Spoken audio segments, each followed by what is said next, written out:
Let's go on the record on cause number DC 222786, James Ford versus Hamid Ansari et al. Counsel, make your appearances. Sam Johnson on behalf of the plaintiff, James Ford. Simon Safer on behalf of the defendants, Hamid and Alina Ansari. All right, you may proceed. Thank you, Your Honor. Today we came to the court with a motion for joinder of party as co-plaintiff. Mr. Ford is currently in a relationship and cohabitating with Andrew McPhee. We believe that Mr. McPhee's addition to the lawsuit as co-plaintiff is necessary and proper due to his interactions with the Ansari family, including some of the alleged incidents that have happened. Looking at the petition itself, even on section 11 of the petition, where the plaintiff states that it is and or his partner, that interactions are happening. So with these types of interactions, I'm just confirming that it was section 11.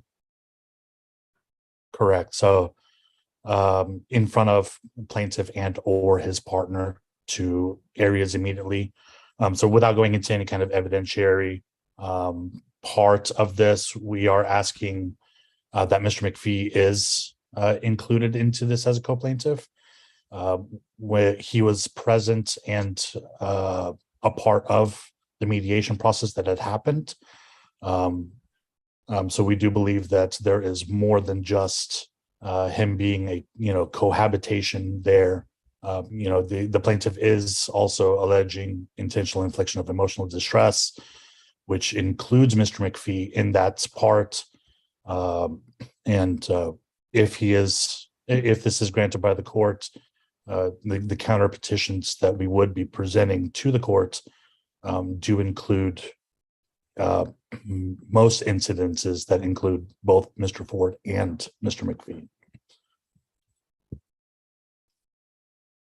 I'm not sure I fully follow. What do you mean incidences?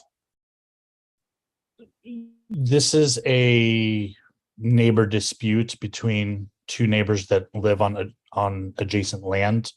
Mm-hmm. And there have been disputes between the two parties ongoing now for probably a year now. But since litigation, since the beginning of litigation, there's been a lot more incidences between the parties, and that's Mr. McPhee, Mr. Ford, and the Ansari family.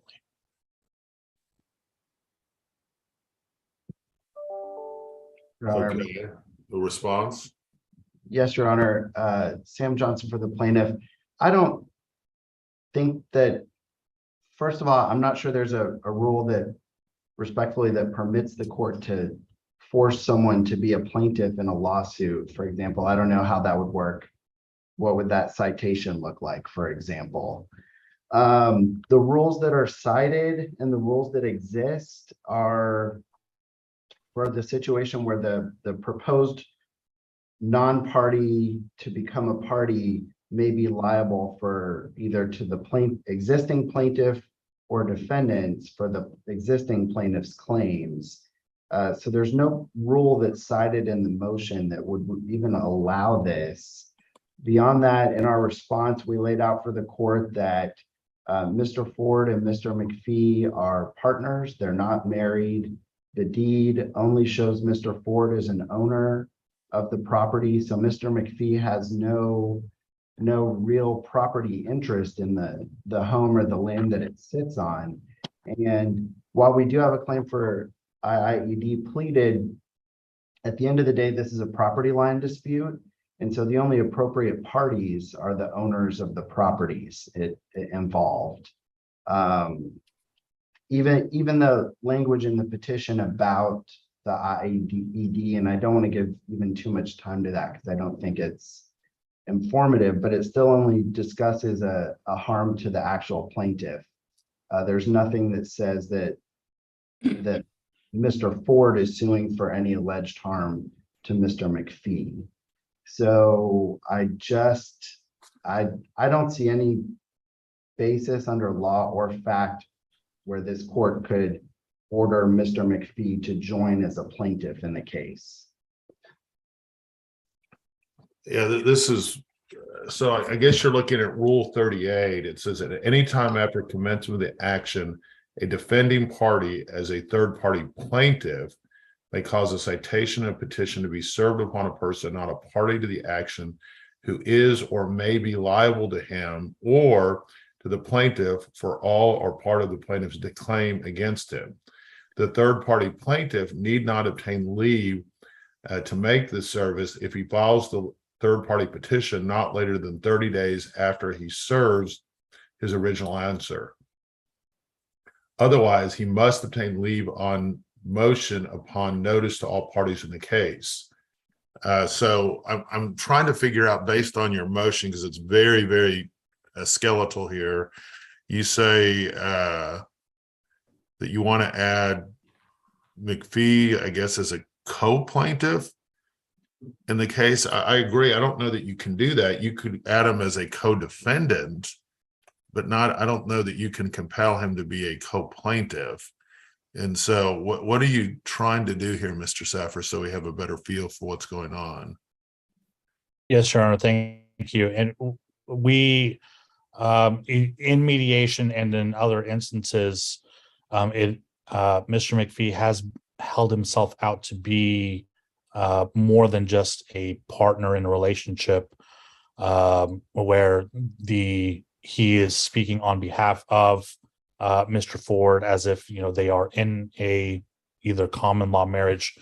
They are not married according to Mr. Ford's affidavit. But they do hold themselves out to others, including the Ansaris, the mediator at the time, as being husband and husband, or in this case. So the way we're trying to work at it is, for the citation purposes, to be a James Ford and Andrew McPhee versus Hamid and Elena Ansari case, where it sounds like what you're trying to do is make him into a third party defendant, or is that what you're trying to do? Because that's clearly allowed by the rule, but making him into a third party plaintiff, I've seen this many times where you have like the plaintiff sues the defendant, and say Mr. Smith sues Miss Johnson, and then Miss Johnson says no, it's actually Mr. Ford or whatever. I just see his name here. It's actually his fault, and then that would be a third party defendant. I don't know that you can say, I'm going to force you to bring a claim against me, which is what you seem to be trying to do. I don't know any authority for that. Maybe there is.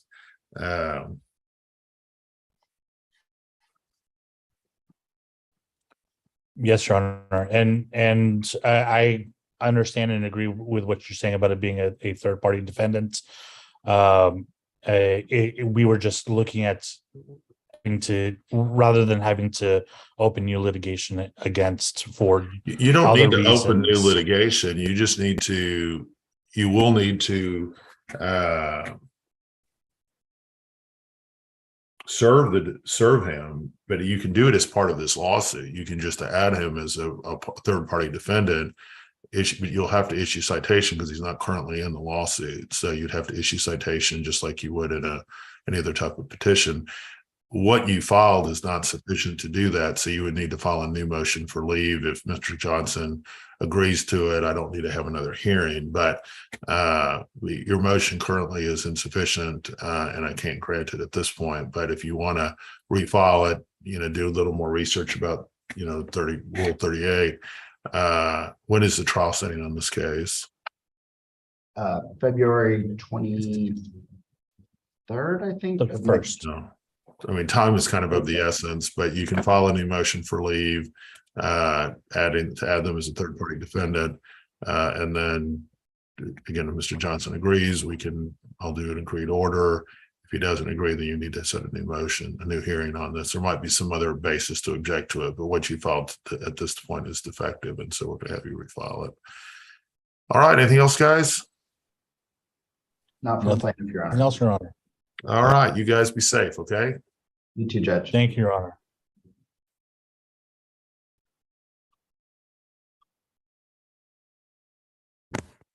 All right. Our next hearing is anyone here yet on Villarreal versus Coaster Line Club? Mr. LeBroke? Yes, Your Honor, I'm here for a 3 o'clock hearing. I just signed on early. I'm for Holloway. I'm just watching. That's all right. Tony, you'll enjoy this next hearing. It's a little juicy. Okay. I'm ready for it.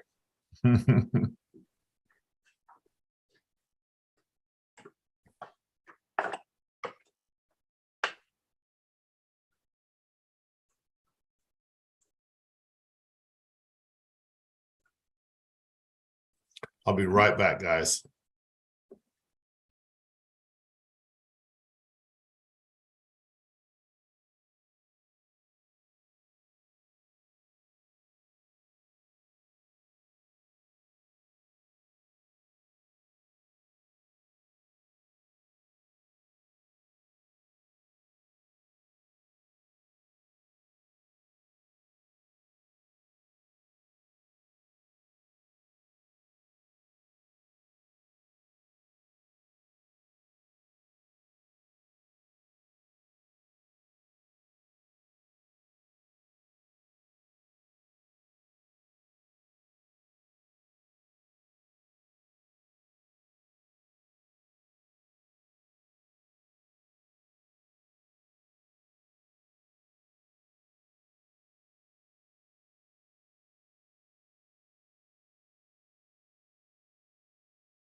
Are y'all here on the Villarreal case?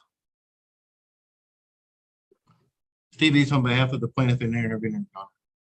Okay. Tyler Stroh on behalf of defendant B&B. What is your name again? Tyler Stewart. Oh, Tyler. Okay, I thought you said Tyler Long.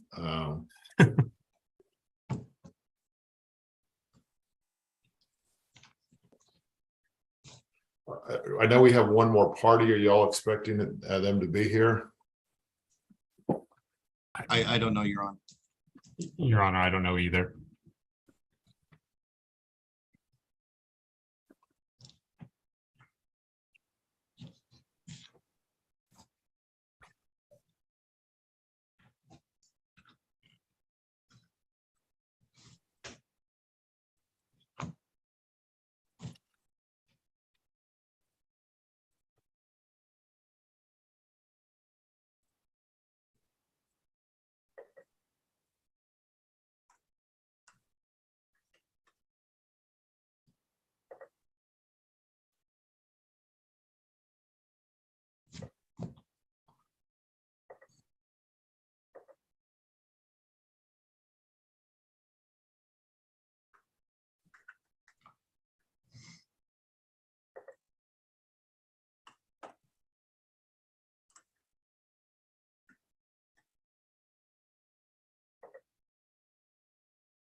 All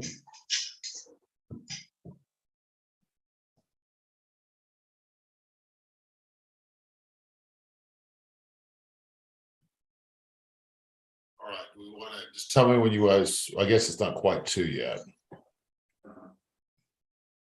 We should give her a couple more minutes. It's gonna be Okay. Miss Stephanie. Will join us.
All right, it's a little past 2. Do you guys want to get started? Yes, Your Honor. She's typically on time when she shows. So I don't think she's going to show for this. Okay. Tony, let's go on the record on DC 1811616 Villarreal versus Coasterline Club. Council, make your appearances.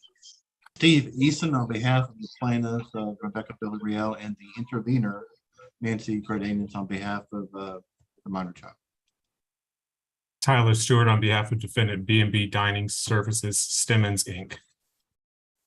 All right, I've read everything, so just hit the highlights. Okay, Your Honor, would you mind if I share my screen? I put together a simple PowerPoint for this. Sure, give me 1 second. Your Honor, are you want to consider the objections first before we proceed, or? We can take care of that during your presentation. Thank you, Your Honor. Can everyone see that? Yes. I like it. Steve, you can see it? Yes, sir, I can. Okay. And Your Honor, as I said, Tyler Stewart on behalf of B&B. Just moving forward, and since Your Honor has read everything, I will just, as you said, hit the highlights. So we're here today to discuss the a car accident that happened on August 28, 2016, involving the death of the driver, Jorge Ray Leon. Earlier in the night, claimant alleged that Mr. Leon was drinking alcohol at Bombshells Restaurant and Bar and Tiger Cabaret in Dallas. My client B&B owns and operates Bombshells. The approximate timeline of his activities on that night are from 10:30 p.m. to midnight. Mr. Leon and his group of friends were at Bombshells. They left Bombshells and then they went to Tiger's Cabaret, where they spent about 4 hours there. They then Mr. Stewart, there was an allegation, I think, made in Mr. Eason's or the plaintiff's response that there was a rather extensive, I don't remember, it looked like over 10 drinks that were served to Mr. Leon while he was at bombshells. I may not have the number exactly right, but is that accurate? That is disputed, Your Honor, and that comes from Mr. Cruz's affidavit. And according to that affidavit, which it basically says that Mr. Leon consumed 13 drinks while at Bombshells. And I will skip ahead, Your Honor, just to keep this going. At 5 a.m., Mr. Leon leaves Mr. Cruz's house, and the accident occurred at 5:07 a.m. And they're only plaintiffs are only asserting a Texas Dram Shop Act claim against B&B. Two arguments that there are no evidence of the dram shop claim and the safe harbor defense bars it. And Your Honor is well familiar with the dram shop claim, so I'll skip over that. Am I recalling correctly too that the plaintiff was underage and was served 13? He was 20 years old at the time, but for the purposes of the Dram Shop Act, that doesn't have any relevance because the Dram Shop Act covers the people from 18 to 21 as well. And so the rules of the Dram Shop Act, it's going to fall under this section, section 2.02, that a violation occurs when you serve, provide, or sell alcoholic beverages to someone who's obviously, whereas a parent that's obviously intoxicated to the extent he was presented a clear danger to himself and others. I mean, if he in fact drank 13 drinks, wouldn't there at least be a fact issue on whether or not he was clearly intoxicated? And see, that's where we're going, Your Honor. If I could, I'll show you where the problems are here. Okay. So the first one, the initial problem, that whether or not there is no evidence that B&B actually served alcohol that night, and that is required. See, after 4 years, claimants still don't have any. Don't they have an affidavit from this Mr. Cruz saying that he did get served alcohol? And I'll go right to it. So Mr. Cruz signed an affidavit back in July of 2019. After some delays because he was in jail and because of COVID, we finally got his deposition on July 11th of this year. Okay. And during his deposition, here's what he said about the affidavit. Okay, Mr. Cruz, that affidavit I showed you earlier, that is not your affidavit, correct? No, not your affidavit, right? No, sir. That affidavit that we keep showing you is clear that you did not sign that affidavit, right? No. And so if anyone was going to show this affidavit to a judge and asking this judge to rely on it, you would say, those are not my words, right? Not my words. And you would tell the judge, do not rely on this affidavit, right? Yeah, I ain't going to lie. So there's the initial problem with the affidavit. But even if you consider it, Your Honor, and we've objected based on this testimony, even if you consider the affidavit, it doesn't say what they want it to say. This is the first paragraph of the affidavit from Mr. Cruz, the alleged affidavit. On August 20th, 2016, I met with Jorge, Ray, Leon, and a group of 4 other people, as well as others at Bombshells at approximately 10:30 p.m. While at Bombshells, I personally saw Mr. Leon drink at least 8 Vegas bombs. Why was Mr. Cruz in jail or prison? He was in jail. I believe it was for drugs, Your Honor. Okay. That's correct. No. And Your Honor, the point of this affidavit, what are the highlight testimony? It just says, I saw him drink. I saw him drink. Nothing about service at all. Nothing there that it was the drinks came from a server to Mr. Leon. And why is that important? Well, first off, Your Honor, I think we need to deal with Mr. Fuller. Dwayne Fuller is claimant's retained expert toxicologist who provided an affidavit in support of their MSJ response. And in his affidavit, he says, it's my opinion that more likely than not, that Mr. Leon was intoxicated by the 13 or more drinks served to him at Bombshells over this 1.5 hour period. The problem is, Your Honor, we deposed Mr. Fuller last week. After a reschedule, we deposed him last Tuesday. I received the rough draft transcript of his deposition on Friday morning. And when we filed the reply, we filed a motion for leave asking the court to consider that rough draft transcript as rebuttal evidence. And the reason is this. In his transcript, Your Honor, you don't have any information on whether or not Mr. Leon was actually served by Bombshells personnel, right? Correct. There's nothing in this affidavit, the Mr. Cruz's affidavit, about whether Mr. Leon was actually served the drinks that he consumed, right? No, it just says he drank them. You understand he could have taken the drinks from other people, right? Yep. You understand that he could have been sharing, the drinks could have been shared with him, correct? Correct. It's equally plausible to actually being served those drinks, right? Yes. The point of this is, Your Honor, and there's additional Mr. Fuller testimony that we'll get to during this hearing, is that this evidence is being offered up as purely rebuttal evidence. Claimants have filed an affidavit of Mr. Fuller that the testimony in that affidavit has been completely refuted by Mr. Fuller. And so we're not offering this up as a new argument or a new claim or a new argument in the MSJ. All we're offering it up is to rebut the evidence they provided. And so we have filed a motion for leave, asking the court to grant leave so you can consider this deposition transcript.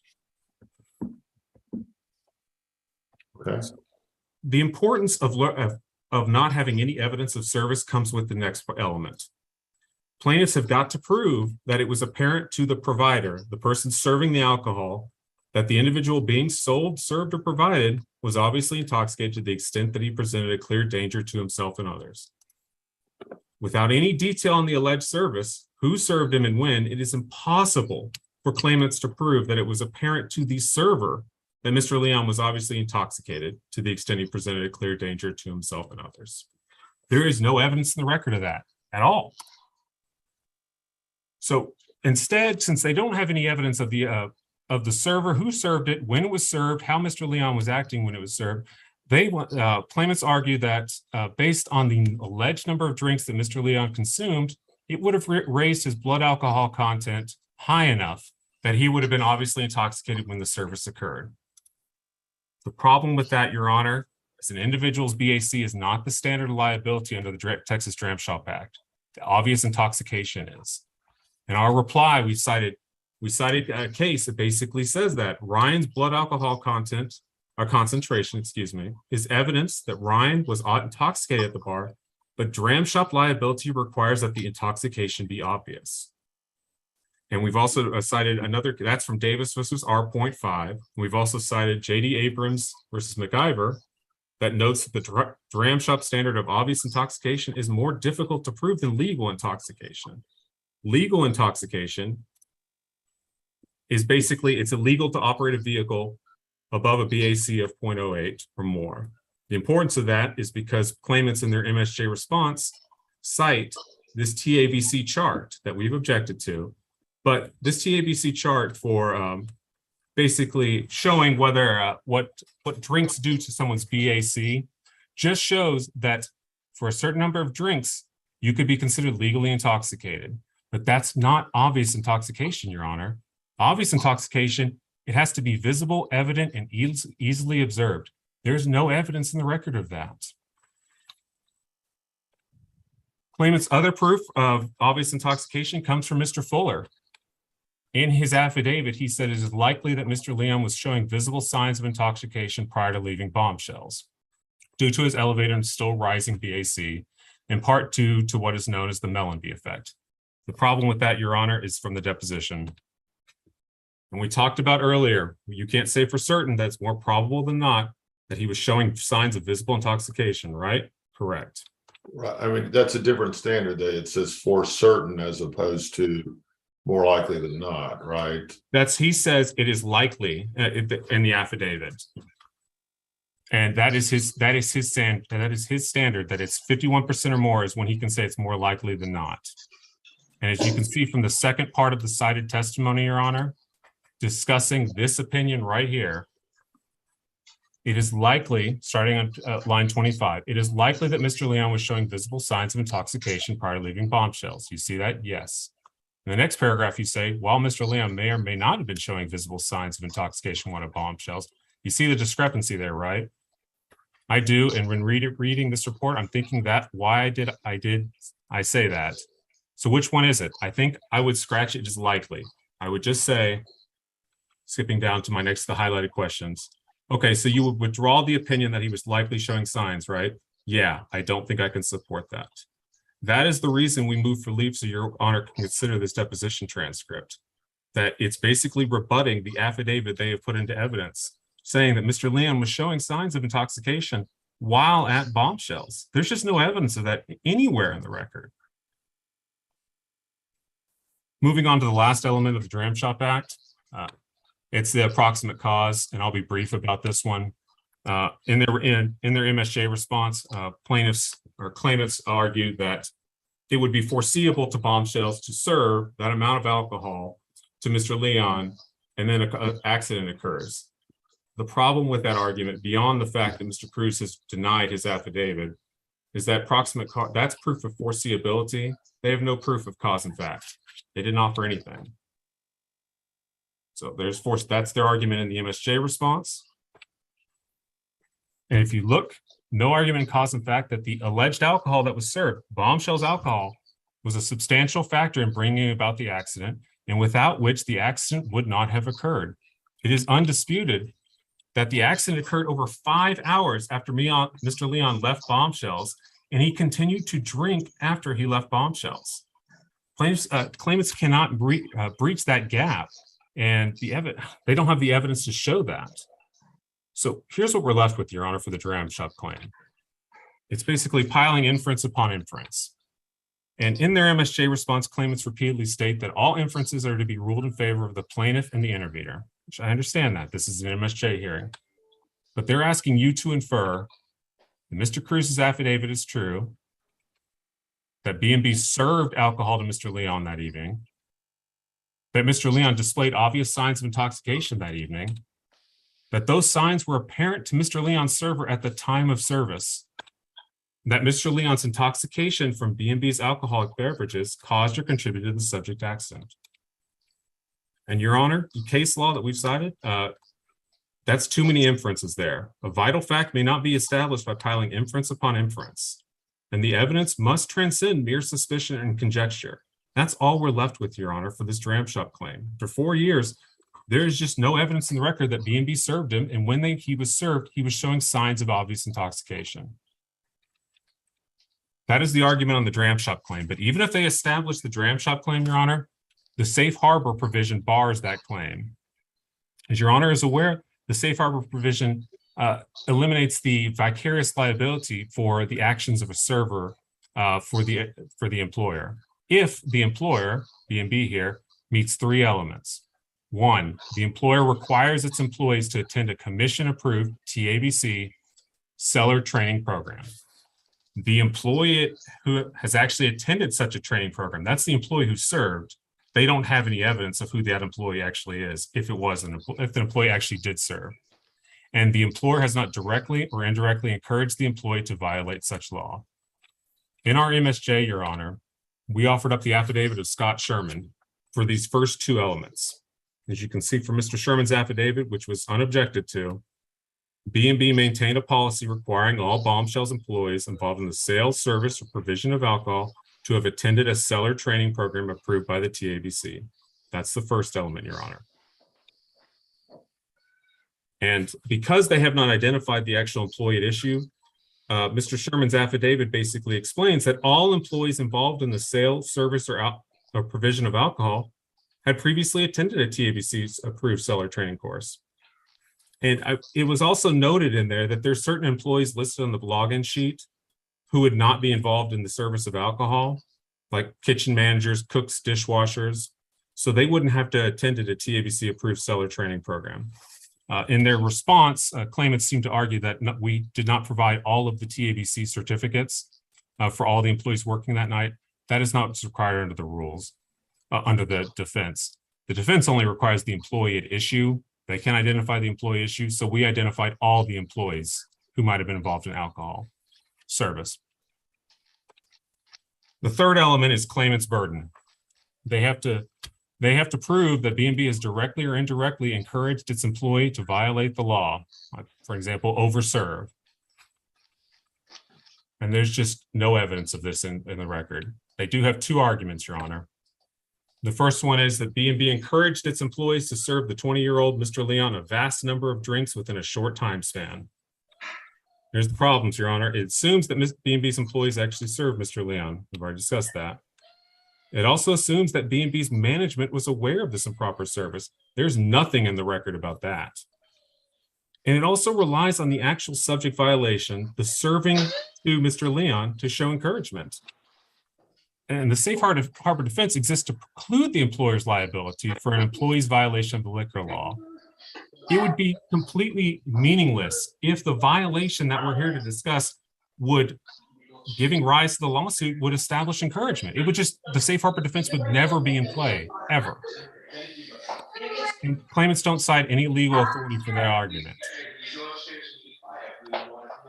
Second argument. Somebody's sound is going off, I think. Yep. I don't know what that noise is. Okay, go ahead. Okay, thank you, Your Honor. The second argument that for B&B to comply with the first two elements of the safe harbor defense without more is encouragement. As with the first argument, there's no legal, they don't cite any legal authority for this. And it's basically undermined by the case law. In 20801 versus Parker, the court noted that section 106.14a, that's safe harbor, does not contain a requirement that a provider, in addition to mandating that their employees attend seller training, create a formal policy against overservice, and we declined to read one into the statute. So basically, Parker's saying you do not have to do more under the statute other than just comply with the first two elements. And if you don't do more, it's not going to constitute encouragement. That argument just doesn't make any sense, and it's not allowed under the case law. So, Your Honor, those are the two basic arguments here, that there's just simply no evidence of claimant's dram shop claim after so many years, and that even if there was evidence to create a fact issue here, the safe harbor provision bars that claim. Happy to take any questions. Otherwise, I'll mute myself. All right. Response? Yes, Your Honor. First, I'm very impressed with the presentation. What seems to be going on here is they presented a motion for summary judgment way back in the beginning of August. Didn't have anything really to support that. Then after we file our response, and at that point, it seems to become imperative we do it, get all this other evidence. As indicated in my objections, they're unable to use any of this deposition testimony from either Mr. Cruz or from our expert, Mr. Fuller, because they failed to do basically a certificate of conference, especially on their motion for leave on Mr. Fuller. As to Cruz, they didn't even file a motion to leave at all. They just sort of attached it as a supplement, says, oh, by the way, without getting leave of court. I think the rule is pretty specific about that. So what's the story about Cruz apparently recanting his testimony? Well, Your Honor, early on, as indicated, he had executed an affidavit while in prison in East Texas, basically. And that's the one that we had submitted as part of our response. This summer, when we finally were able to track him down and actually get him into a cell where they could do a deposition, he was going to be released in 20 days. Is there some way we can knock this? I'm still looking at Tyler Stewart's screen. I'm sorry. I'll share that. Okay, sorry. Go ahead. Apologize. No, that's okay. Sorry, Steve. No, I was trying to look at where at the corner there. But he was due to be out in 20 days. And this is like, a couple of years after the fact. So it's very obvious that from the very outset of not wanting to answer any questions at all, and then being pushed by Mr. Stewart to answer questions, that he didn't want to say anything that would keep him from coming out of jail. So I suspect if we were to talk to him now, his story might be a little different. So, I think they built into themselves an inherent question about a fact issue as to the validity of the affidavit. Because even with the reliance on the deposition of the expert, he himself said he wanted to read and sign. So here we are using a raw version, as he called it, one I don't even have to look at in order to look at things with, citing things in it that I don't have access to. So I was there. I did hear things like basically at the time of the death, this guy had over at least 10 drinks of alcohol still in him.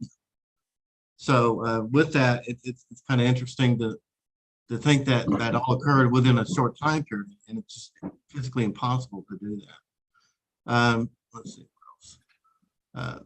As part of my objections, I asked for a motion for continuance, at least to be able to let me get the deposition and, let's see, yeah. Because we haven't. I tend to agree if you want a continuance, if it's not even a complete transcript at this point, my thought is, when is this case set for trial? Because it's really old. Yes, sir, it is. This December 6th. I mean, we are really starting to catch up now, so there's a very high likelihood you guys will go that day. But I tend to agree that if either we keep out the deposition, or if you want to continue and to submit other portions of the deposition, but I'm not going to consider the deposition. So, Mr. Stewart, do you feel like you need his deposition for this or not? Your Honor, I don't think there's any, I think the problem is that there's no evidence whatsoever about when he was served and how he was acting when he was served. And without that evidence, they cannot prove that he was obviously intoxicated. All right, you're not really answering my question. Sure. And I think So that's if you want me to consider the deposition and he's asked for a continuance, I'm going to continue it to allow the transcript to actually be prepared and submitted by both sides. If you don't feel like you need that transcript, then I'll go forward today. But if you feel like you need it, then I'll probably continue the hearing. Your Honor, if you're leaning towards continuing the hearing to allow for a final transcript, then I think we have to say yes for the continuation. Well, if you feel like you need the transcript, if you don't feel like you need the transcript, then you can withdraw your motion for leave to request me to consider it, and then we can. It's up to you. What do you want to do? I think, Your Honor, we'll withdraw the motion for leave. So we're not going to consider any of the Fuller testimony. No, it's not today. So we'll just deal with his. We'll just use his original affidavit. Yes, Your Honor. Okay. Your Honor, if I may. Yeah. One last thing. He was counsel keeps referring to the fact that the decedent was not served, and keeps using that word over and over. But if you review the TABC provisions for this under section 202 B1, talks about being provided. It's either sold, served, or provided. And provided provision has its own definition, but at the same time, it's provided can be the fact that they gave it to someone else, and that someone else gave it to the decedent. So, in fact, it's used 2 other times. Then an adult who, if knowingly provides it. So if there had been a servant come over, somehow all these drinks magically appeared, and they were consumed. So I think the argument about just not having an actual server named, I think is just the argument I like to make is that doesn't have to be. As long as they provided that alcohol to them and it was consumed, that should be enough. And that's it, Your Honor. What about the safe harbor defense? The statute doesn't say just those who serve people. He indicates that that's what this case law is saying, but the safe harbor refers that they all had to be certified. So I don't see where. It's easy. Mr. Easton, I can't really hear you very well. I'm so sorry. You're kind Yes, of being quiet today. Let's make sure I got my right speaker on. Now, what I'm indicating is that the safe harbor defense is based on the fact that they all had to be certified, even the kitchen managers who had the possibility, because you have these even the cleanup crew comes out and they're seeing 20 glasses on the table, they're going to be removing them. So they would obviously be aware of what's going on as well. So, but yeah, the safe harbor defense, I think they probably pretty good on 2 of them, but the third one, there were just so many drinks. Was there ever a blood alcohol taken on this guy? Yes. Just to really real. It's in the toxicology report. And what was the amount? I know you're gonna ask that. Okay. Mr. Stewart, do you recall? I believe it's 0.19, Your Honor. I agree with that. 0.19? Yes, Your Honor. Okay.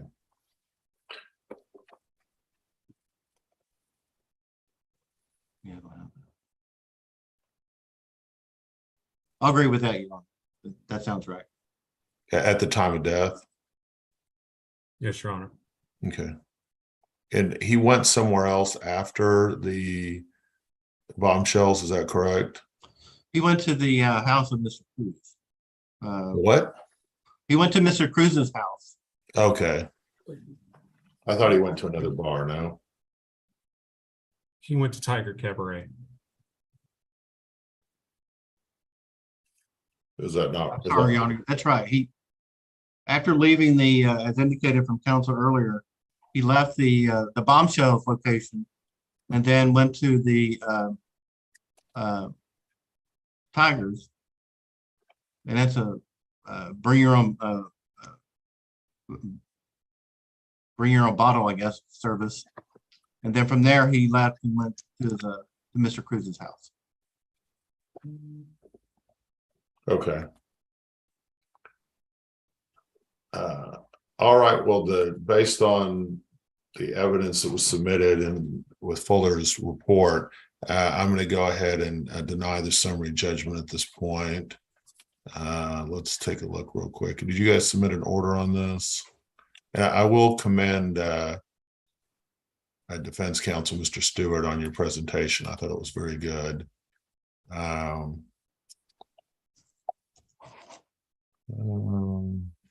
Did you submit an order on this? I believe I did, Your Honor. Let me look. And we really didn't talk about this. I guess there was also an argument about whether or not certain people had standing, but I guess that person was non-suited. Is that right? That's correct, Your Honor. Okay.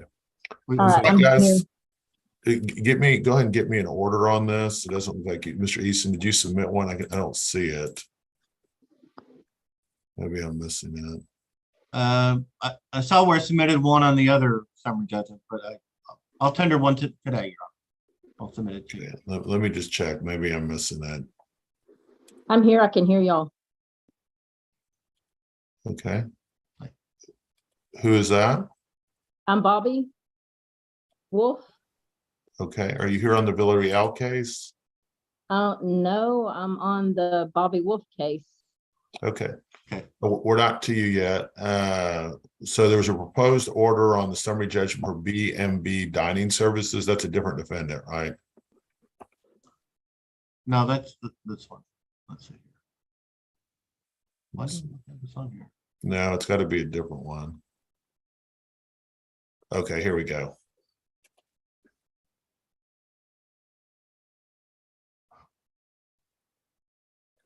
So let me share screen this real quick and tell me if this is the order you wanted me to sign. Is this it right here?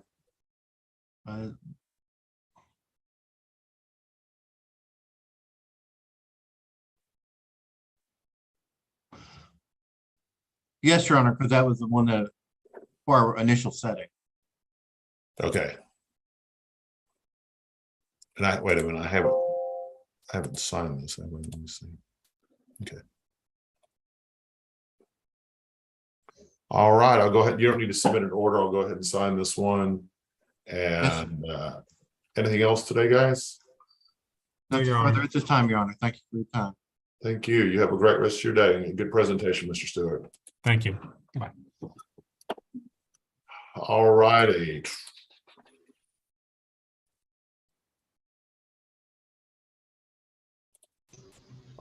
Our next hearing is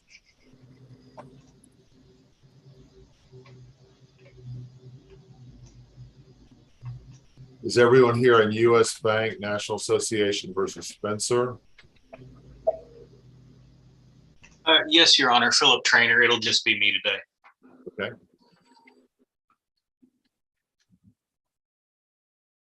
One second.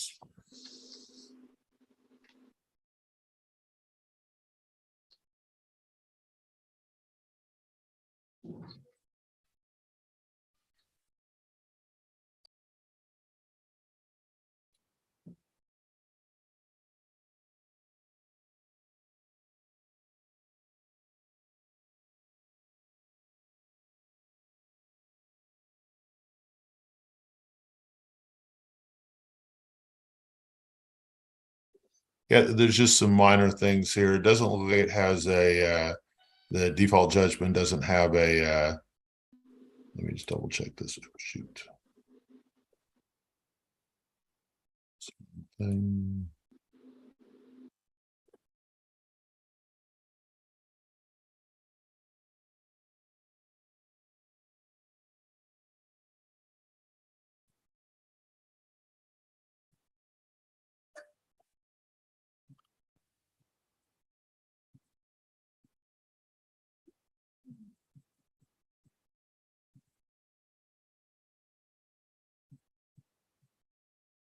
It was missing a certificate of last known address and a soldier and sailor's affidavit, and anything on damages. So that's kind of why we set this for hearing. So do you guys have that? We just missed it. You submitted that? I don't believe we did submit it, Your Honor. I didn't think it would be necessary in this case. It's an unusual case. We're not actually trying to foreclose. We're trying to vest title back into the borrowers, the Spencers. Okay. But I'd be happy to get those affidavits on file. And Are then they agreeing to this? they have not responded at all to multiple attempts to contact them. They have been, so this foreclosure was in 2004, and they had filed a bankruptcy immediately prior, voiding the sale. And apparently the firm at the time never rescinded the trustee's sale. Everybody has moved forward as if that sale was invalid. The Spencer's been paying their mortgage. They're currently in an active bankruptcy repayment plan. The mortgage is current.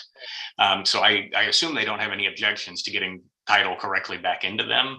But as I said, they have not responded to me at all. Okay, let me just take a look at this.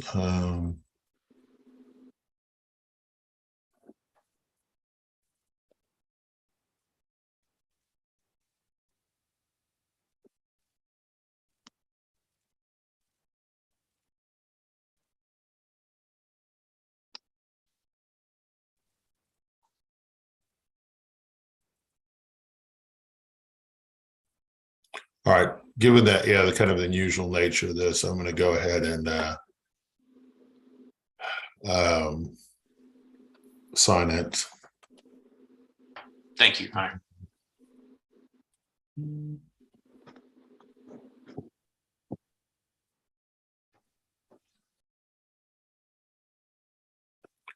All right. Anything else today? That's it for me, Your Honor. All right, you have a great rest of your day. Thank you. You too.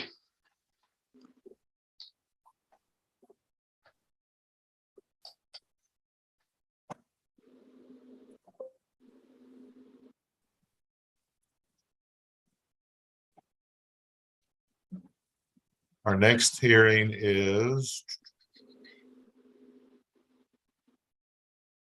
Garcia versus Palucho Contractors. Anyone here on that case? Yes, Your Honor, I'm the attorney for plaintiff, and the plaintiff's here as well.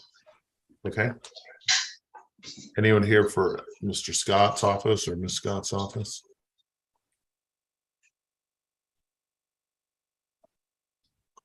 This case, I guess, is set for hearing right now. Give me 1 second.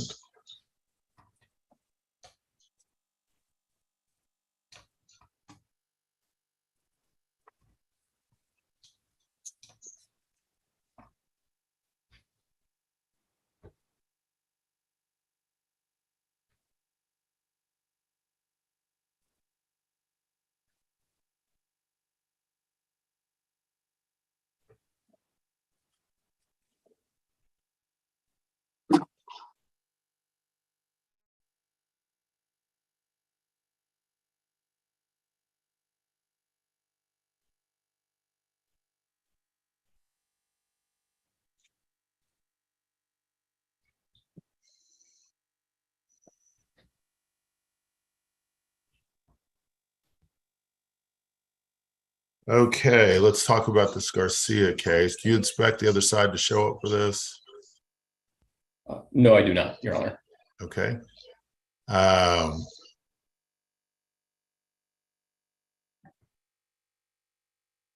we need to prove up on damages for the defendant. Is that correct? Yes, Your Honor. Okay. Do you have your client here? Yes, Your Honor. Let me just look at something real quick.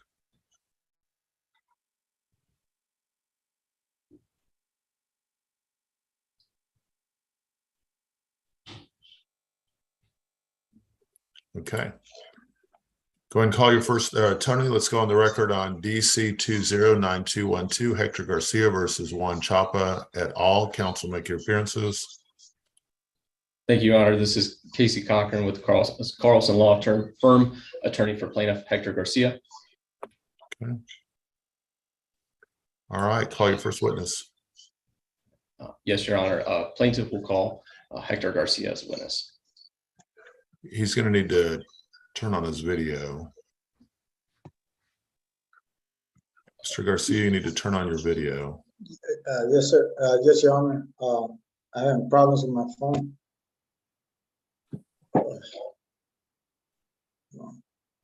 Judge, while he's working on that, can you give me the case? Somebody disabled me.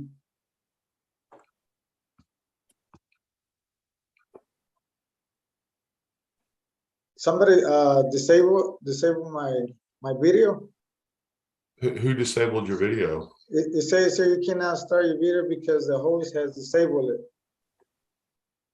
I don't think I have the ability to disable your video.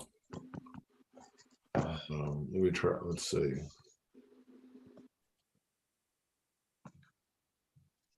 There you go. Okay. There we go.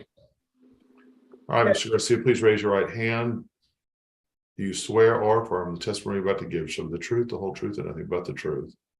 Yes, Your Honor. All right. Judge, I need Proceed. the case style again, please. Case style on this case is DC 209212 Hector Garcia versus Juan Chapa et al. Thank you. You're welcome. Mr. Garcia, will you please state your full name for the record? Hector Sael Garcia. And we're here because of a workplace injury that occurred on November 30th, 2018. Is that correct? Yes, sir. And you were injured while working with JC Remodeling LLC. You were helping renovate the front of a house. Is that right? Yes, sir. And at the time, you were up about 10 feet on a ladder just before the incident occurred. Is that right? Yes, sir. And at that time, you fell off of that ladder, fell 10 feet, and your head struck a metal trash can or garbage can, and then the rest of your body struck the ground below. Yes. And at that time, the injuries that you sustained to your body, in particular your legs, included a fractured ankle, tibia, and fibula. Is that right? Yes. And during that impact, the break was the damage that when it happened actually caused the bone to burst through your skin and be open and visible. Yes.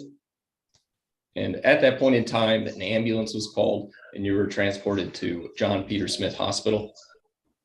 Yes. And at JPS Hospital, they had to perform surgery on you. Is that right? Yes.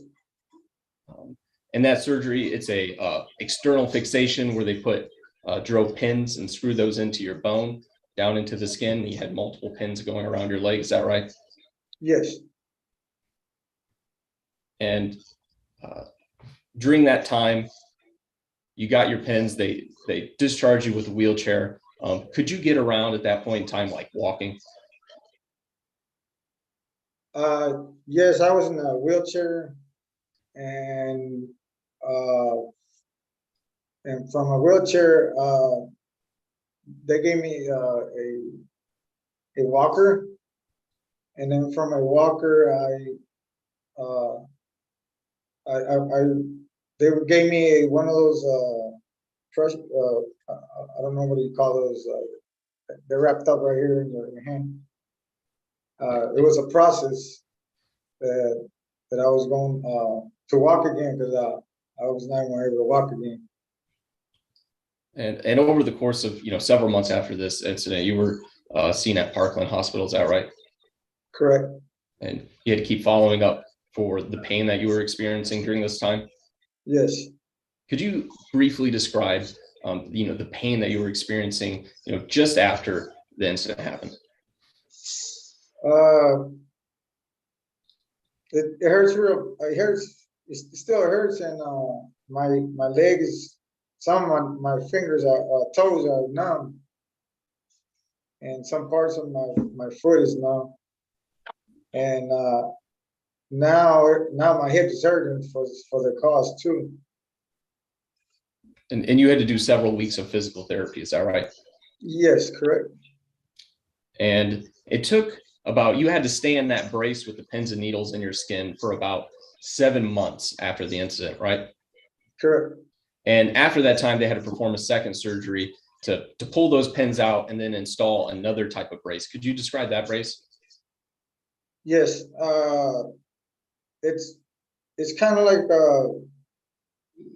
a rim, with spokes, like 2 rims on my. I don't know what's the name of it, but they have a lot of spokes in it, and all of those spokes were going through my bone. And at that point in time, they gave you forearm crutches to walk through the pain. Yes. And ultimately, you ended up switching to a cane and a boot. Yes. And about how long do you think it took from the incident to you being able to walk without any assistance? Let me see. I think it was like a year, like a year and a month. And it looks like in close to a year after this incident occurred, you had to continue going back to Parkland Health for chronic pain in your ankle from that fracture. Correct. And because of this incident, you ended up with some scars, right? Yes. You have some scarring from where the bones ripped through your skin. Could you describe that scarring for us? Yes. One is yeah, they're pretty big. They're like 2 inches, one and an inch the other one. And what about scarring from the screws that went into your skin? Yeah, they're all over my right, from my knee all the way to my ankle. And you have about 10 scars from the screws because you had 10 screws inserted into your ankle and fibula and tibia. Yes, sir. And also because of the healing process, you have what's now called a bony projection extending from near your ankle. Is that right? Yeah. Yes, sir. Correct. And you were worried that the bone wasn't healing correctly because of the way it looked. Yes. How has the pain during this time of your recovery, how did it affect you, going about your hobbies and doing things, everyday life activities? I used to jog. I used to run. I can't run no more. I walk. I used to be stronger than before because I love what I do, remodeling. Sometimes I'm afraid to get on the ladder. It's just I'm not the same anymore like I used to. Because I used to be a real athlete. I used to be in boxing. I used to be in track and field in school. I used to be in football. I used to play baseball. But now all those, I'm not the same anymore. Has the injury affected your family in any way? Yes. How so?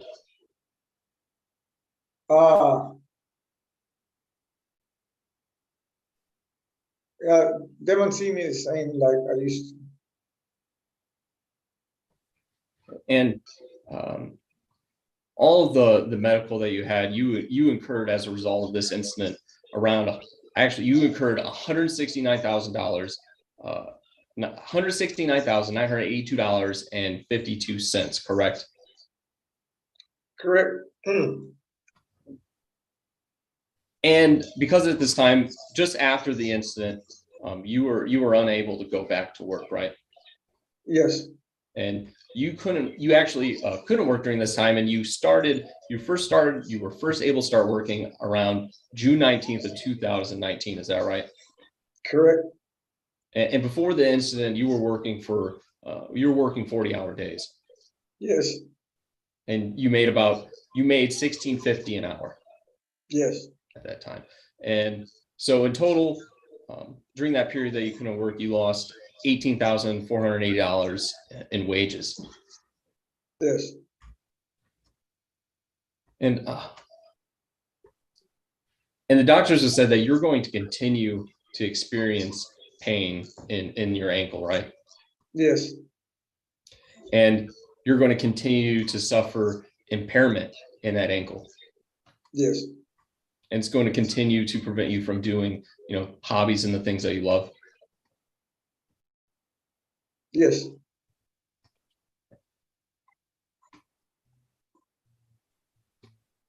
Your Honor, I don't have any other questions for him unless you have any questions. I do have a statement to give about what we're seeking as damages. Okay, So go ahead. Did you Sorry. submit the medical records as exhibits? I have not, Your Honor. I can submit to the court a memorandum in support of default judgment, though, with those records and bills attached and the affidavits. Okay, So for medical expenses, Your Honor, what he incurred in the past was $169,000 or $169,982.52. Sorry, Your Honor. For physical pain and mental anguish sustained in the past, we're seeking $365,000. For loss of earning capacity sustained in the past, we're seeking $18,480. For disfigurement sustained in the past, we're seeking $18,000. For physical impairment sustained in the past, we're seeking $28,000. And for physical pain and mental anguish that Mr. Hector Garcia will sustain in the future, we're seeking $195,000. For the physical impairment that Hector will sustain in the future, we're seeking $115,000. And for the disfigurement that Mr. Garcia will sustain in the future, we're seeking $36,000. okay. Mr. Garcia, I'm so sorry you went through this. It sounds like a horrible accident. So typically you're going to want to submit the medicals simultaneously with this. And so, contingent upon you submitting the medicals, I'll award the medicals, I'll award the other damages as well. Go ahead and prepare a default judgment with those numbers filled out, as well as email the court coordinator the medical records that we discussed. If you don't do that, obviously I can't award any medicals in the case, but I'll go ahead and admit those, assuming you'll submit those on a timely basis as Exhibit 1. Anything else, Mr. Cochran? Nothing else, Your Honor. Try to get that to me by no later than this Friday. Yes, Your Honor, I will. All right. Thank you so much. You have a great rest of your day. Thank you, Your Honor. Thank you, Your Honor.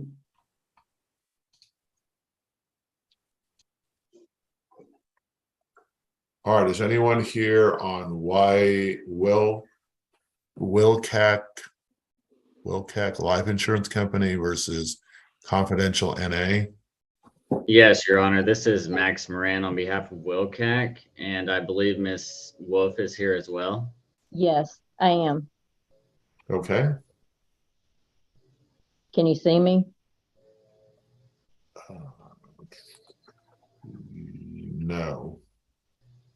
Can you see me now? Are you Bobby Wolf? Yes, sir. Okay.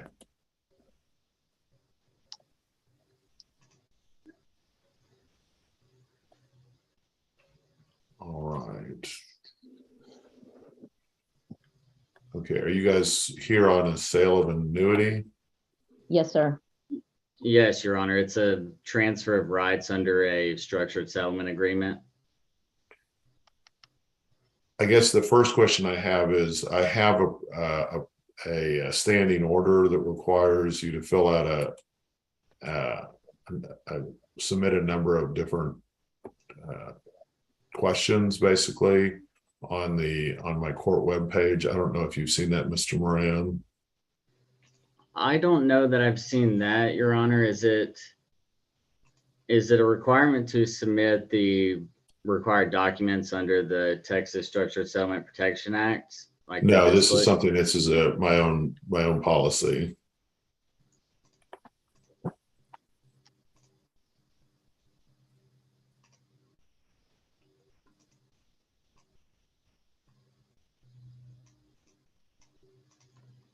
Let me see if I can pull it up for you. Thank you, Your Honor, and I'm trying to pull it up as well.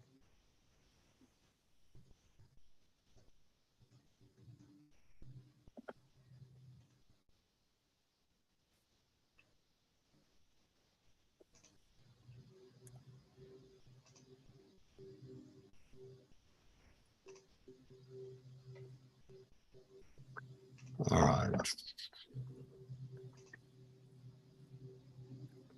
Okay, so this is, I'll go ahead and share screen it.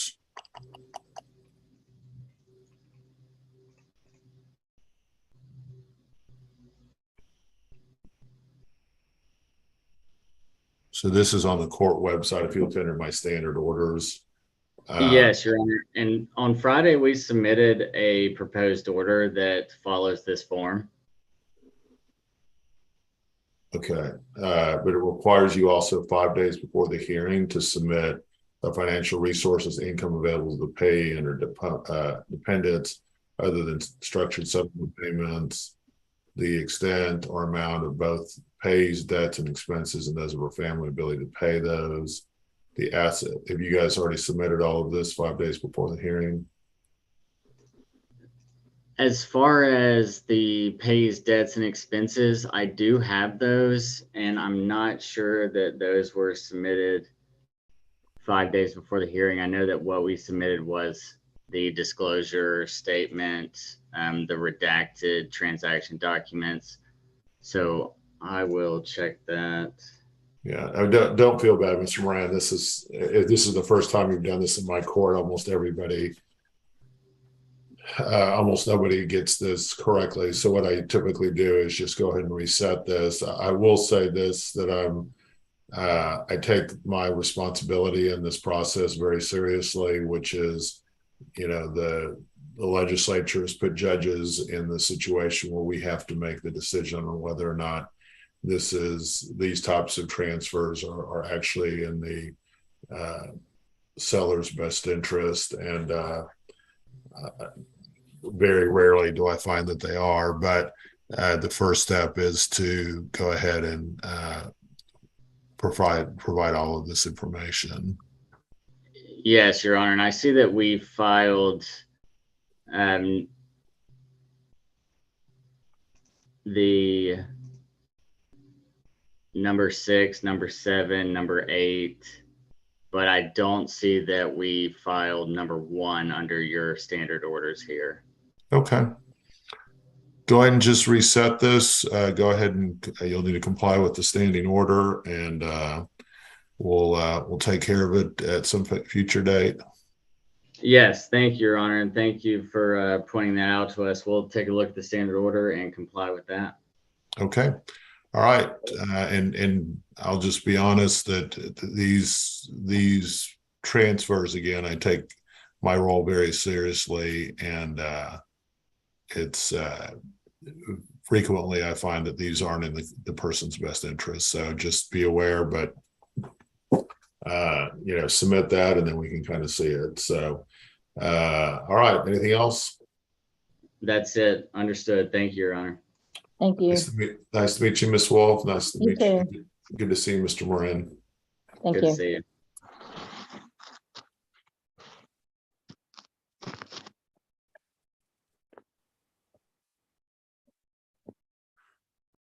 Okay, our next hearing is Bush v. Holloway. It's not quite time yet. Are both sides here on this? Yes, Yes, Your Honor. Attorney Kevin Christensen for the plaintiff and Attorney Charles Bush is here for the plaintiff as well. And Attorney Stephen LeBrock on behalf of the defendants, Your Honor. Okay. Tony, are you ready? Yes, Judge. Let's go on the record on cause number DC 2116560. Counsel make your appearances. Attorney Kevin Christensen for plaintiff Charles Bush. Charles Bush for the plaintiff. Attorney Stephen LeBrock on behalf of the defendants, Your Honor. All right, let's proceed. Your Honor, I believe the plaintiff has filed a motion and they set theirs before the 3:30 Rule 91A motion. So I guess it's their motion first. Okay. Yes, Your Honor. So our motion is it's an emergency motion for sanctions and for to seal certain records. Just by way of background, defendants, when they filed a motion to dismiss, they included plaintiff's business account passwords specifically listed out in the filing, which is of course available to the public and anyone with internet access. That's a huge security concern to plaintiff and his business and reputation. And so once we realized the issue, we raised the concern with defendant's counsel. Defendant's counsel, however, refused to do anything about the issue and tried to shift the blame off onto plaintiff and even the court for it being too difficult to resolve the issue. As a result, plaintiff's attorneys have had to file this motion and appear today to argue this motion. And we have some more background and specifics about the case, but just wanted to provide the court that background why we're here today. Mr. LeBrock, did you provide the Mr. Bush's passwords online No, Your Honor. Let me clarify everything. So this is about a social media contract. The contract was terminated 350 days ago. Attached to the motion to dismiss as an exhibit because due to Mr. Bush's unprofessional and belligerent behavior, our client terminated a social media contract. That contract, in the contract, it had the passwords for Facebook, TikTok, Twitter, and Instagram. And in that termination letter, it says you are encouraged to remove your passwords. Okay, so that was in October of 2021, a year ago. 354 days to be exact. Fast forward, plaintiff files a pro se lawsuit against our client individually and her company. And as we'll get to in our Rule 91A motion to dismiss, there's no basis for individual liability.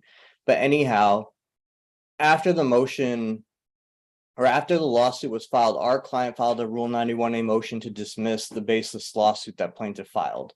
As part of that, she attached the communications, the contract at issue, so the court can see there's no case here, that the claims are baseless. That was done on August 9th, 2022. Now, 3 weeks after that happened, defendant or plaintiff Charles Bush drafted his response. And in his response, he has an affidavit telling the court that his hourly rate is $800 an hour, and that he spent 8 hours reviewing that simple Rule 91A motion dismiss and responding.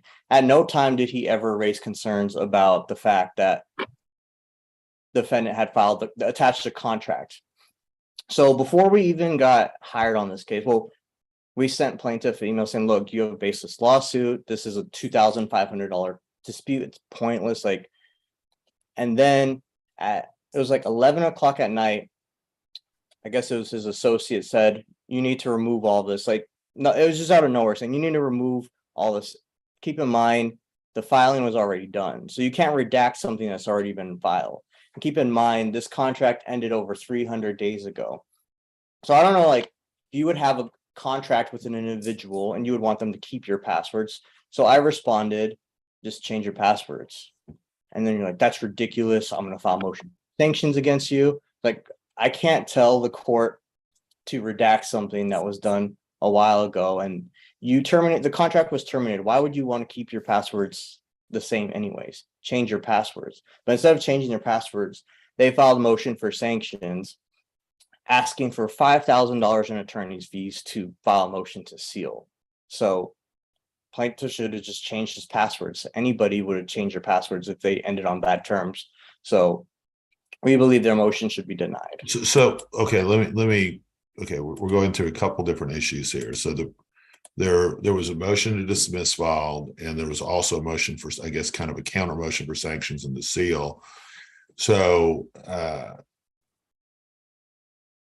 you know, under Rule 76A, you can do what are called a request for temporary sealing.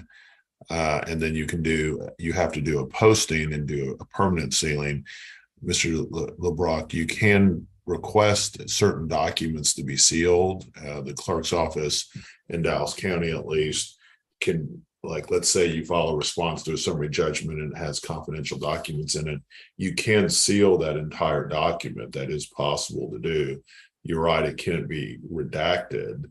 And so there is the possibility of that. Mr. Christensen, I only had down that a motion to dismiss was set. I guess they were both set. Well, Your Honor, my understanding from the records is that the motion to dismiss is actually set for October 17th. That's what the docket shows, Your Honor. And okay, and then what? So we what just is set that? this as an emergency. I'm No, sorry. it's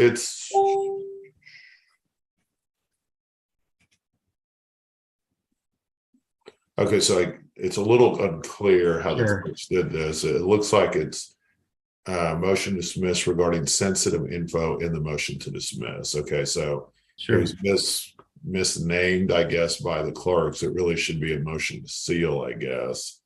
Yes, Your Honor. And then that motion to dismiss, I believe, pursuant to the notice of hearing that we have on file, is the 17th of October. Yeah, I think you're right about that. And I do have a response to counsel for defendant. I don't know if Your Honor, you'd like to go further into detail, but I do have some more information that may help as well. Okay, what is that? Specifically, so counsel, I think it's kind of indicative of this case as a whole. Counsel and the defendant keep doing things and then alleging that it's plaintiff's fault or he should resolve the issue. But plaintiff is not at fault here for filing his own account passwords and should not be responsible for having to change all of his passwords even if he were to change all his passwords, which he may choose to do so. But even if he were to change all his passwords, it doesn't negate the issue that previous passwords are publicly posted online, and that in theory, anybody who had access to those could access the accounts or even try to guess at other account passwords.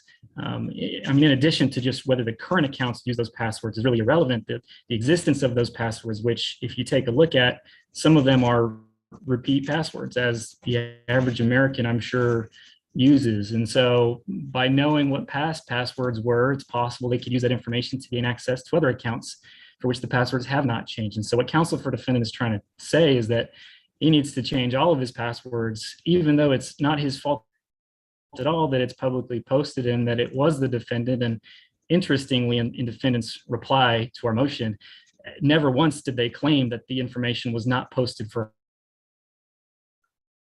harassment or give a reason why the information was posted, because truly it's completely irrelevant to all of the claims asserted in defendant's motion to dismiss. And so again, it's our position and understanding that defendant filed this information for purposes of harassment of plaintiff. And then when plaintiff raises the issue, defendant just simply deflects and says, well, it's your own fault. Why don't you change your passwords? And additionally, the court can't change or seal the records. And so, Your Honor, we've been forced to have to try to draft this and appear and fight over this when simply defendants could have and should have just said, you know what, you're right, that's an issue. Let's see what we can do to figure it out. We'll sign off on an agreed motion to seal or whatever is necessary to get this done. But instead, defendants just simply have no desire to let off of their harassment of plaintiff. And I think that's really the basis of why we're here today, is because it needs to stop, and plaintiff has been harassed. And this is just one of several issues that have been going on, Your Honor. Your Honor, if I may, and I apologize, Your Honor, it just wasn't the password, Your Honor. It was also my personal cell phone number. Again, before we went to the court to seek sanctions or respond, we put in an email to opposing counsel requesting that they remove the information, or they at least attempt to remove the information. You know, Mr. Christensen, I have him working on, he probably has at least 70 cases on my docket. And so when I have to pull him off and say, Kevin, you know, stop working on this wrongful death case, stop working on this case, you know, we're unfairly prejudiced. And so I don't think the request that we're asking for is unreasonable and under section 10.0001 under the Texas Civil Remedies and Practices Code, Your Honor, it says if a pleading is signed or information is submitted for the purposes of harassment, then sanctions should or could be awarded in this instance, Your Honor. And again, Mr. Christensen had to go out and actually had to draft all of this paperwork simply because they just refused to put in a call after they filed the document. Your Honor, to address that, defendants filed the motion to dismiss and included the contract, the social media contract, which had that page attached to it. This was not filed for any bad faith or harassment purposes. And plaintiff never once said, hey, would you guys agree to redact this? They said, hey, you do this or we're filing for sanctions against you. And I'm like, look, you can change your passwords. It's been a year. What's the point in going to the court, asking for all this to be done? Your client and my client do not get along, obviously. The contract was terminated a year ago. Why would you want anybody, why wouldn't you change your passwords? It takes 5 minutes to change your passwords. Instead of doing that, they file a motion for sanctions and motion to seal and tell the court that they spent $5,000 in attorney's fees to file a motion to seal, which is ridiculous. There's been a lot of issues in this case, Your Honor. But the fact of the matter is, when it wasn't praised to me, hey, we have an agreed motion to seal. And it doesn't make sense too, because plaintiff put in his affidavit, he spent 8 hours reviewing that motion. Then he would have seen that the contract was included. So if he saw the contract was included and his passwords were on there, then he could have said, hey, look, I see that in your motion to dismiss. Can you please remove this? He didn't do that. He didn't do that at all. He didn't do it until we said, hey, can you dismiss your case, when we got involved. When the defendant filed her motion to dismiss pro se on behalf of herself and her company, he never raised those issues. So I don't see how the plaintiff spent 8 hours reviewing something and didn't see a piece of paper that said, hey, here's your passwords. And in the notice of cancellation or notice of termination, it said, I encourage you to change all your passwords like anybody would do. You end a contract. If I hire a company to do my social media and then we terminate relationships, why would I want them having my passwords? All he had to do was change his passwords or send an agreed motion to seal that document if it was that big of a deal for him. Instead, he files an emergency motion for sanctions, asking for $5,000 when he can change his social media password. Right. Okay. So let me just say this. First off, I'm going to grant the temporary sealing order. Mr. Christensen, please prepare a draft on that. Mr. Brock, I'll just say this. I'm not going to grant sanctions at this point. I am a little concerned about you seem a little bit, I don't know how to put it, a little unconcerned about the fact that you revealed confidential information that really wasn't necessary. Your Honor, I didn't reveal that. Wait. Don't interrupt me, okay? Mr. LeBrock. I'm making my ruling now, so I let you talk, you let me talk, okay? Okay. All right. So you really do seem, I'm just telling you how I see this. You seem a little bit unconcerned about the fact you revealed what I believe is confidential information. I think most judges would feel it's confidential information. And so I'm going to I always want to see if there's a pattern here. So I'm not going to award sanctions at this time. But I do feel like what you should have done as soon as they brought this to your attention was to move to seal it yourself. You should not be revealing people's passwords. It may not seem like a big deal to you, but it is confidential information. And if they hadn't seen it right away, somebody could have hacked into their social media or whatever else you revealed. And so that should have been redacted. It may have been a mistake that you submitted it, but as soon as you found out, you should have taken affirmative action to do it, in my opinion. So, Mr. Christensen, just go ahead and prepare at this point. If this becomes a pattern, I will sanction in the future. But at this point, I'm going to let it go at this point. So, Mr. Christensen, get me an order on the motion to seal. Share that with Mr. LeBrock. At the beginning of the order, make sure that it says, instead of on this date, that this was heard on October 3rd, 2022. get that into me as soon as possible. I'll also need to include within the order exactly which documents and what days they were filed. So what exactly the document was called and what day it was filed with the court, so I can give that to the clerk's office and they can seal the exact documents you're concerned with. Yes, Your Honor. It has And to just, be- it has to be entire filings. It doesn't have to be, it can't be individual pages within the filing. It has to be the entire motion to dismiss or the entire whatever.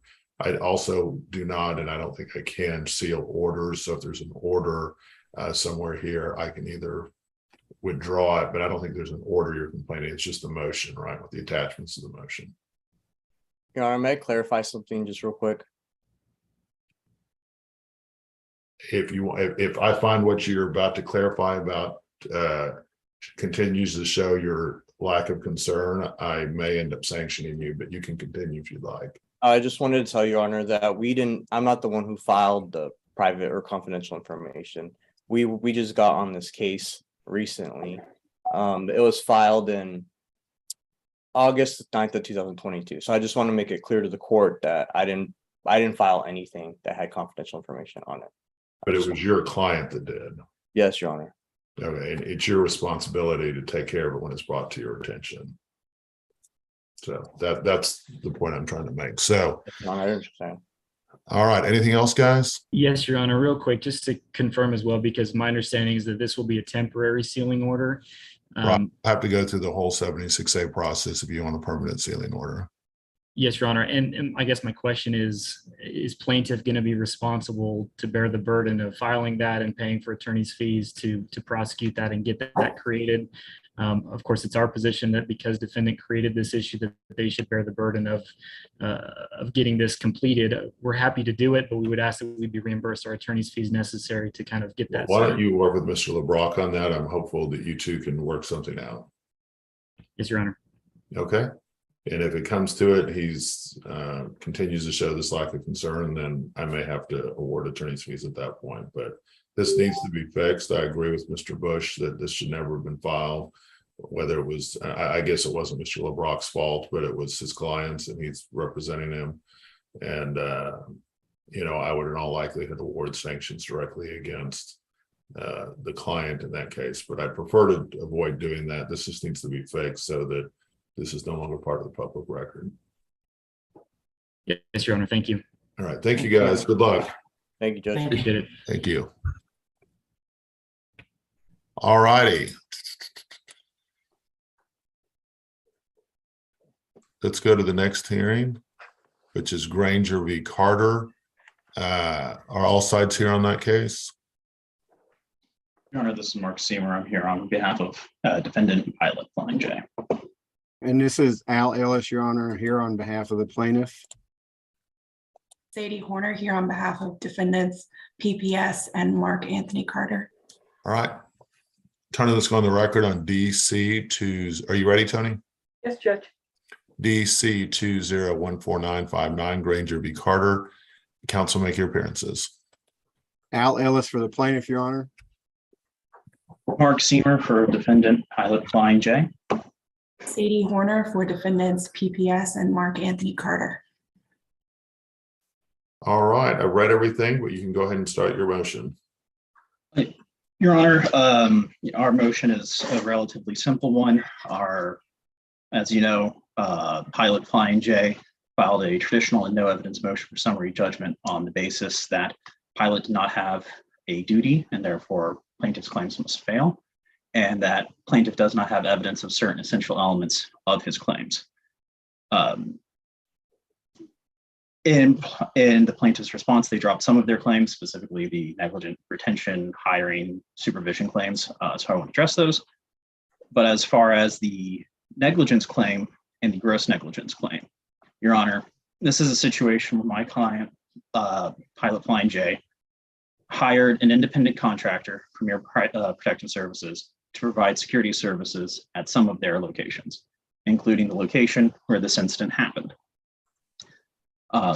In this incident, Mr. Granger, the plaintiff, entered the Flying J, went into the truck stop. A verbal altercation that he was involved in ensued. Co-defendant Mark Carter, who is the security guard, entered the trucker's lounge, saw the altercation, and intervened. He separated Mr. Granger from the other person, and then Mr. Granger approached him and re-engaged, and it escalated to the point where Mr. Carter allegedly struck the plaintiff. In the entire situation, Pilot relied on PPS and Mr. Carter to provide its security services. They had a contract for that purpose.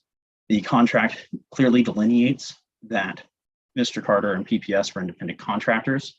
It clearly charges PPS with the duty to control the way the work is performed. It says that all security services will be provided pursuant to PPS's policies and procedures, as well as local, state, and federal law. Therefore, there is no contractual right to control.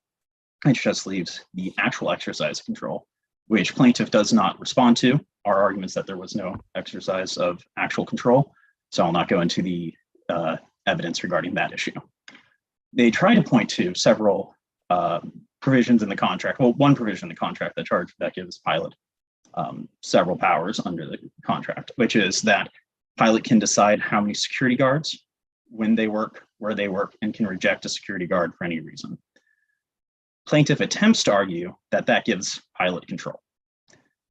They do not include any case law supporting their argument, and it flies in the face of all of the case law going back to the 30s regarding what constitutes control, which is control over the pertinent details of the work performed, aka the manner, means, and method. And saying when and how many does not go to the manner, means, and method in which any security guard intervenes in any particular situation, and certainly not in this situation. And so there is neither actual control nor contractual control.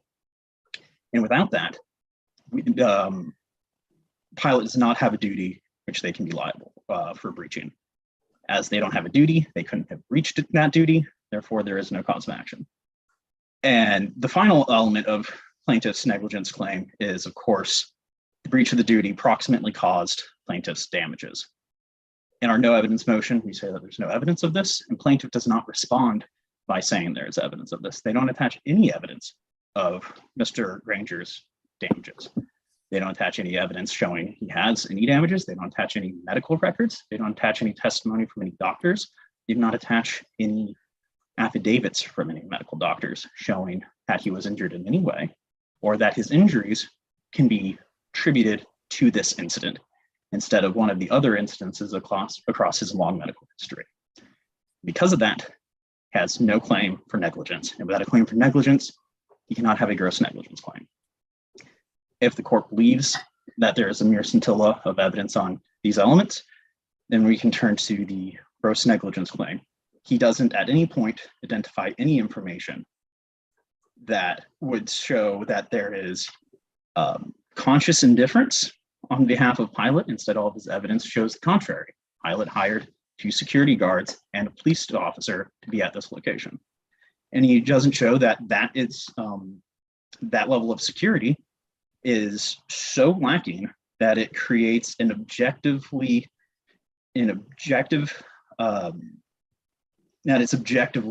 extreme degree of risk. And without any of that, his gross negligence claim must fail as well. The last point that plaintiff raises in his reply that I'd like to address is he attempts to recast his negligence claim as a premises liability claim. The Texas Supreme Court has been very clear for a long time that when someone gets injured on another person's property, they can have one of 2 claims, a premises liability claim or a negligence claim. This is the Occidental case. This is the Ross case. When you have a person who gets injured by a condition on the property, that's a premises liability claim. You have a person that gets injured by a contemporaneous activity, that's a negligence claim. Here, he was injured by the way Mr. Carter, or he was allegedly injured by the way Mr. Carter intervened. That is an ongoing activity, therefore it is a negligence claim. And therefore, for all the reasons I just discussed, his claim should fail, our order should be granted, and judgment should be rendered in favor of Pilot. Response?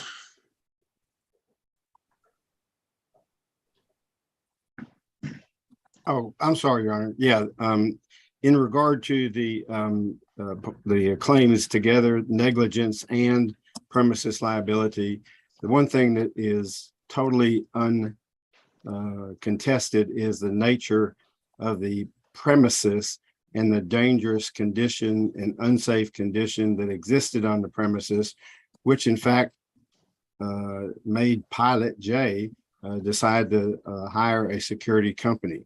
This is an area that was constantly plagued with prostitution, drug sales, assaults on a regular basis, according to the testimony that we presented to the court in our response to the motion for summary judgment. They were not isolated incidents, but they were something that occurred on a daily basis. And Pilot J, in fact, didn't hire PPS to try to clean up the situation. They, in fact, while their Pilot tries to rely upon the paragraph in there that talks about the disclaimer that that the Pilot J has no responsibility. In fact, the contract also goes on to state that Pilot J has the right to designate the number of guards, the days they will work, the number of hours, the location assigned, and they have a right to reject a guard if they should decide to do so. In regard to security, this in fact is controlling the manner, means, and method that PPS does at work because they designate the number of guards. They only had 2. Considering the situation out there, they could have designated more, and that would be controlling the manner and method in which PPS did its work. They designate the days they will work and the number of hours. Again, that's controlling the manner and method in which PPS does its work. They designate the location the guards are assigned to and the right to reject a guard. That in fact is designating the manner and method in which these guards do their work. So it's a fact issue as to whether there was an actual control as far as Pilot J is concerned. And I think within the contract itself, the control that they maintain, in fact, shows that they are designating and they are controlling the manner and method in which the contractor, PPS, does its work. And again, pointing out that there's no dispute whatsoever about the nature and extent of the unsafe, dangerous condition that existed at this place. As a matter of fact, the defendant Carter, who was a security guard that assaulted Mr.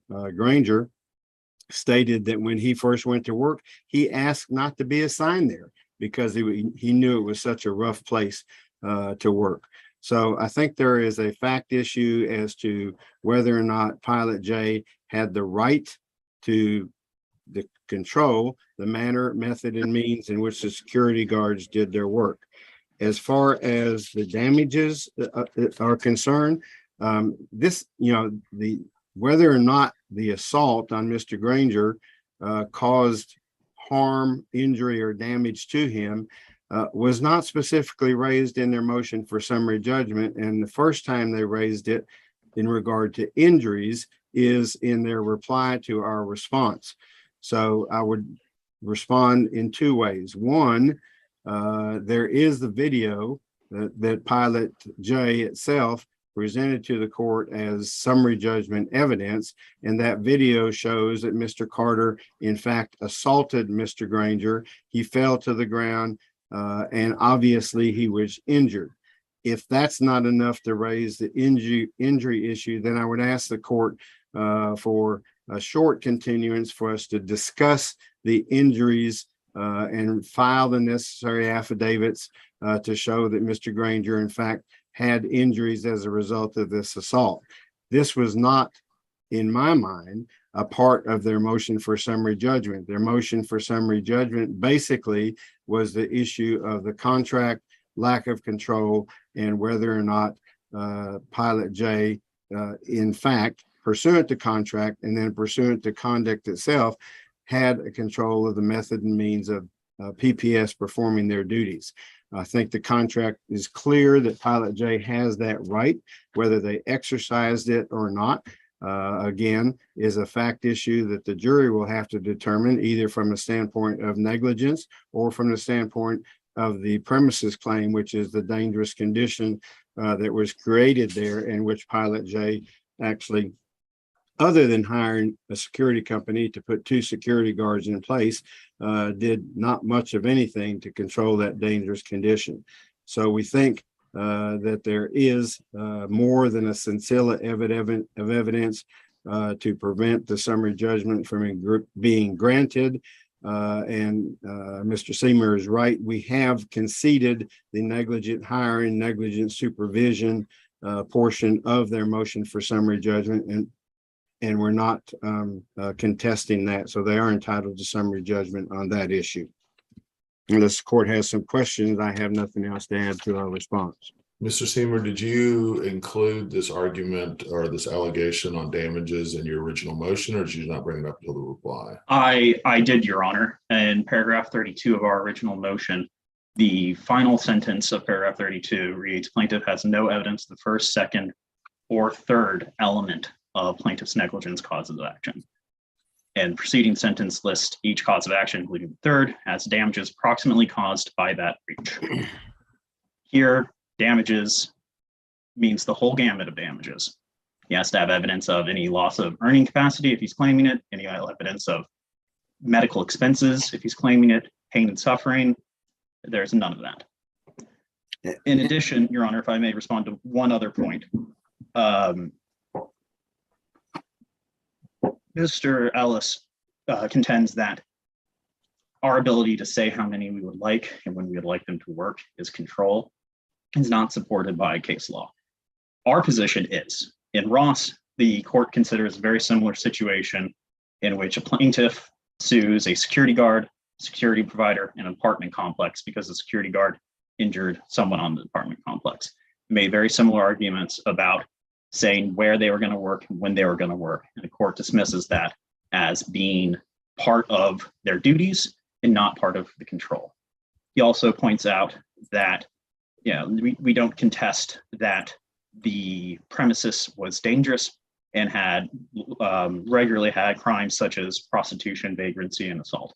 Your Honor, that's not relevant to any of the issues here today because those are all relevant to a premises claim, not to our negligence, not to the plaintiff's negligence claim. Further, he was not injured by any of those crimes. He was injured by the way Mark Carter allegedly intervened in a verbal altercation. And so that is also not relevant. And as far as whether or not we had unilateral control over how many guards were on the premises, the contract does allow PPS to station more guards at the premises if they chose to. And so, Your Honor, for all these reasons, we believe that his motion should be, or our motion should be granted and judgment should be rendered in our favor. Mr. Ellis? The only thing I would say is paragraph 32 is the only place one line mentions damages. And if my mistake by not responding with damages, Mr. Seymour knows full well that there's it's a contested damage claim, and the extent of which Mr. Granger is injured, both because of a TBI and because of shoulder injuries and that kind of thing. We've got affidavits and counter affidavits on file, which I would ask the court to take judicial notice of. They've been filed and that evidence is there. But if in fact the court needs or Mr. Ellis, I Yes. kind of agree with you. I don't think that's sufficiently specific to put you on notice that that's what they were claiming. I don't know that I would have if I read that. All right. Good job by both sides. I'm going to go ahead and grant the summary judgment on the issues that Mr. Ellis conceded. On the remaining issues, the summary judgment is denied. Mr. Ellis, go ahead and prepare a proposed order on this. At the beginning of the order, it should say that this was heard on October 3rd, 2022. At the share the proposed order with Mr. Seymour before you submit it. And please get me a copy of the order by Friday, email it to Friday morning, email it to Rhonda, and e-follow it with the court. All right, anything else, guys? We'll do it. No, Your Honor, not for me. Good job. No, Your Honor. Thank so you. much. All righty, next hearing is, I guess we don't have any more hearings. Are you guys here? What are you guys here for, Ms. Mavani? Hi, Judge. I'm here for Lester White v. Auction Supplemental Services. I was supposed to be in the dismissal docket this morning. Oh, okay. First, I want to apologize for that. My paralegal miscalendared the hearing, and I greatly apologize for that, Judge. Okay, well, let me look it up. What's the name of the case? Lester White is the plaintiff. Versus Auction Supplemental. Okay, Yes, Judge. what's going on with this case? This case was set for dismissal because we have not been able to perfect service on the defendant yet, nor has there been an answer. My process server has been trying to verify the address. There were a couple of addresses and they all turned out to be bad. And so now he did find one, which he's trying to verify the address if it is in fact that correct address. He was able to see that there's been a lot of judgments with that particular address. So we're assuming that's going to be the address that we're going to. Do they not have an address with the Secretary of State? No, Judge, we were not able to find one. I mean, are they a corporation? I believe so. And Judge, just to clarify, and I apologize, I may have not given you the correct answer. This case just got assigned to me in August. So I have not seen the purpose of why they did not file it with the Secretary of State. Well, I just want to know if the Secretary of State, they have a registered agent with the Secretary of State. If you serve the registered agent, even if they've moved, if they haven't corrected with the Secretary of State, I think that's adequate service. Okay, So Judge. you could either serve it through the Secretary of State or serve it at where the registered agent is to be found. You could do, if you couldn't personally serve them, you could at least do a subservice and serve at the registered office. And so usually this shouldn't be a problem. I'll give you an additional 30 days, but kind of think about that. Yes, Judge. Thank you so much. All right. Have a great rest of your